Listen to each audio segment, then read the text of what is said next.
A park ranger rappels into a narrow canyon in the Australian wilderness. The year is 1994. He expects sandstone, ferns, maybe a waterfall. What he finds instead stops him cold. Rising from the canyon floor are trees unlike anything he has ever seen. Prehistoric looking, waxy, dark green fronds. Bark that bubbles like brown chocolate. No name for them exists in any field guide he has ever opened. Scientists are called in, then more scientists. Analysis takes months, and when the results finally land, the conclusion is almost impossible to accept. This species has been extinct for 2 million years. It exists only in the fossil record, and yet here it stands, alive, in a hidden gorge no one thought to survey. There are exactly 89 individual trees. Every single one occupies one secret location on the planet. The coordinates are immediately classified. The Australian government seals the site. The public is told almost nothing.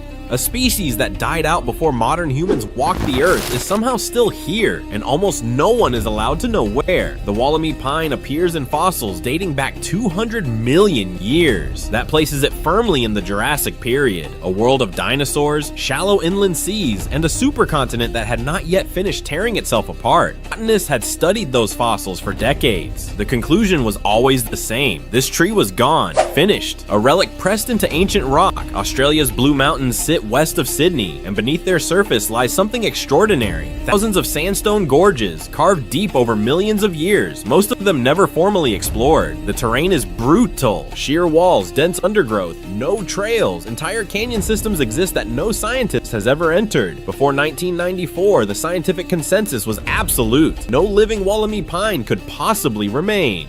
The species had vanished alongside the creatures that once sheltered beneath it. That certainty was about to be destroyed completely. September 1994, a rope drops into darkness. David Noble, a field officer with New South Wales National Parks and Wildlife Service, descends into a narrow sandstone gorge deep inside Wollemi National Park. This is not a casual hike. Wollemi is one of the largest wilderness areas on the Australian continent, a labyrinth of sheer cliffs, hidden slot canyons, and rainforest pockets that have never appeared on any tourist map. Noble is an experienced canyoneer. He has explored remote corners of this park for years, but this particular gorge, tucked inside a fold of ancient rock roughly 150 kilometers northwest of Sydney, is one he has not entered before. He reaches the canyon floor. The air changes immediately. It drops in temperature. It thickens with moisture. The light narrows to a pale strip far above, and then he sees the trees. They are tall. Some reach upward of 35 meters. Their canopy spreads in a way that feels prehistoric, layered and dense, blocking out what little sky remains. But it is the bark that stops Noble completely. It is unlike anything he has encountered in years of field work. Dark brown,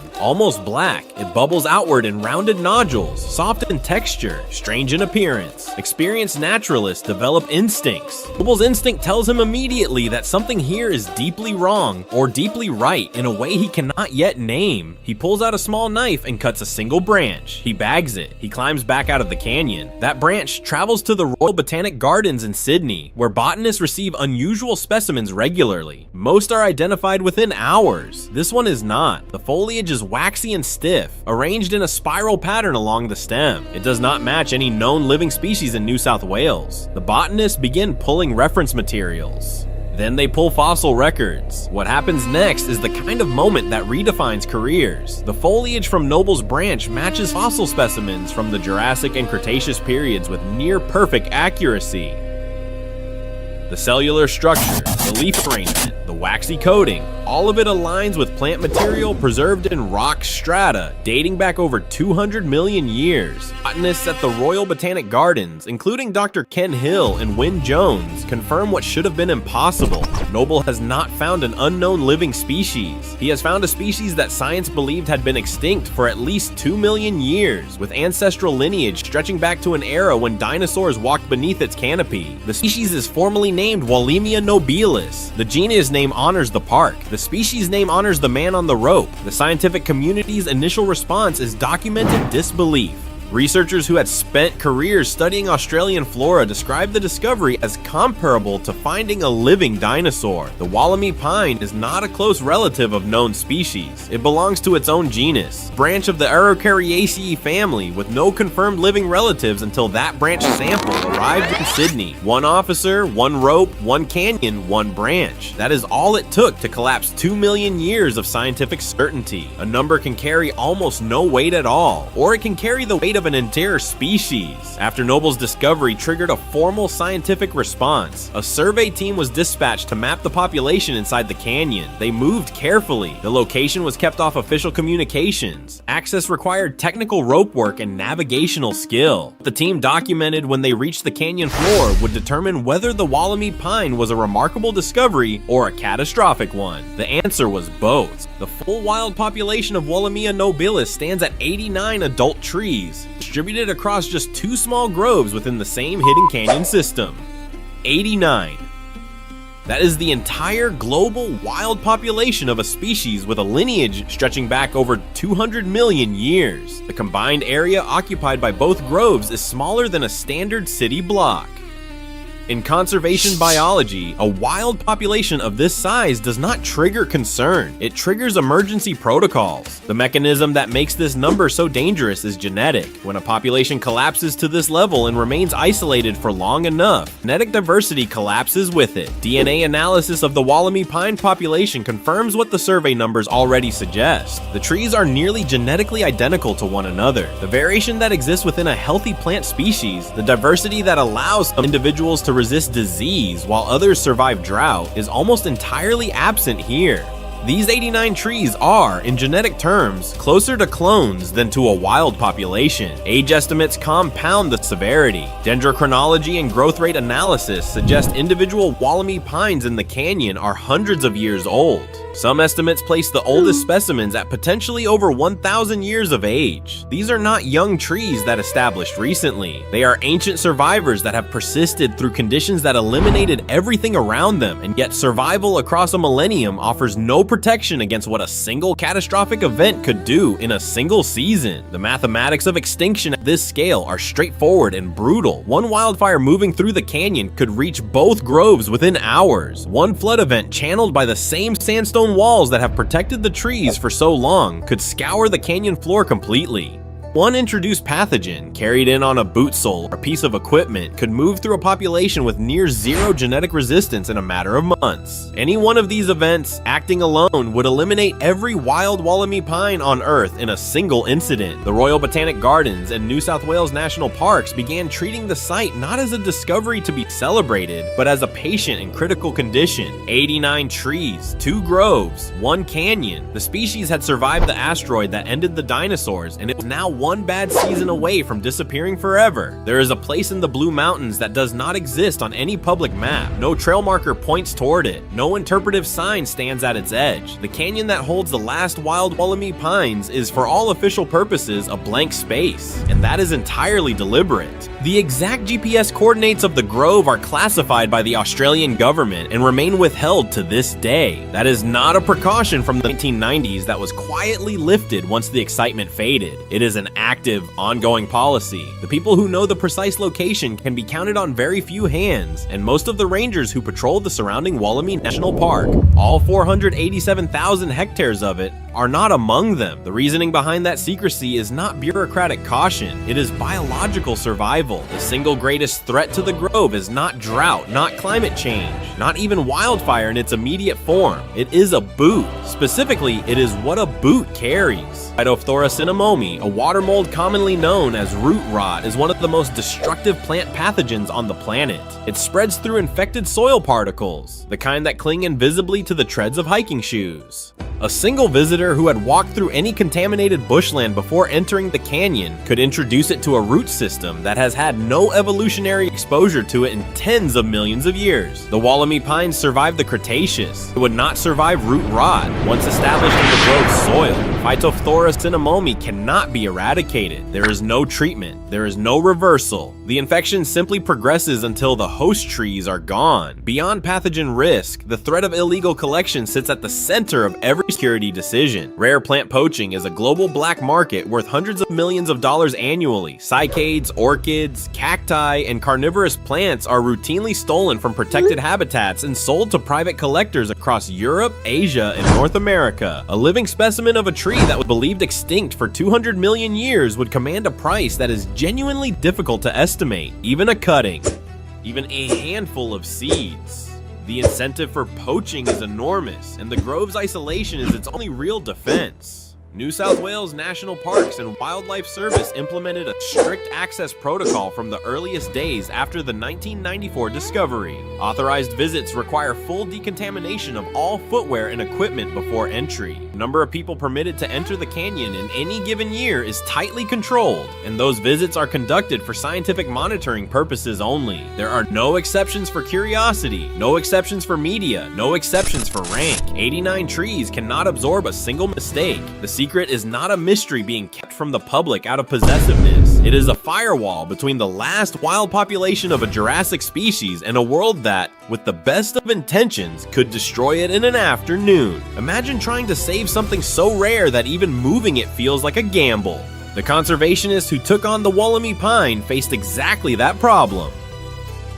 The grove could not be fenced off and simply left alone. The risks inside the canyon were too many and too unpredictable, but intervening meant touching a living artifact that no one fully understood yet. The rescue operation began with seeds and cuttings extracted under strict biosecurity protocols, handled as carefully as anything in a surgical theater, every tool sterilized, every person suited, every sample logged. The goal was to build a genetically preserved backup population that existed entirely outside the wild grove. A second chance held in human hands in case the canyon failed. The Royal Botanic Gardens, Sydney became the operational center of that effort, launching a formal propagation program that worked to coax Wollemi pine cuttings into viable, self-sustaining plants. The work was painstaking. The species had not been cultivated before. There was no existing horticultural knowledge to draw from. Researchers were writing the manual as they went. From Sydney, the network expanded. Botanic gardens across the world were recruited as what scientists began calling living seed banks. Institutions capable of maintaining genetically diverse Wollemi pine populations indefinitely. By the mid-2000s, collections had been established on multiple continents, creating a distributed safety net that no single disaster could collapse. If fire took the canyon, the species would still exist. If disease reached the grove, the genetic record would survive in controlled conditions thousands of kilometers away. Fire management planning ran parallel to the propagation effort. The canyon microclimate that had sheltered the grove for millennia also made it uniquely vulnerable to the kind of catastrophic burns that sweep through the Blue Mountains.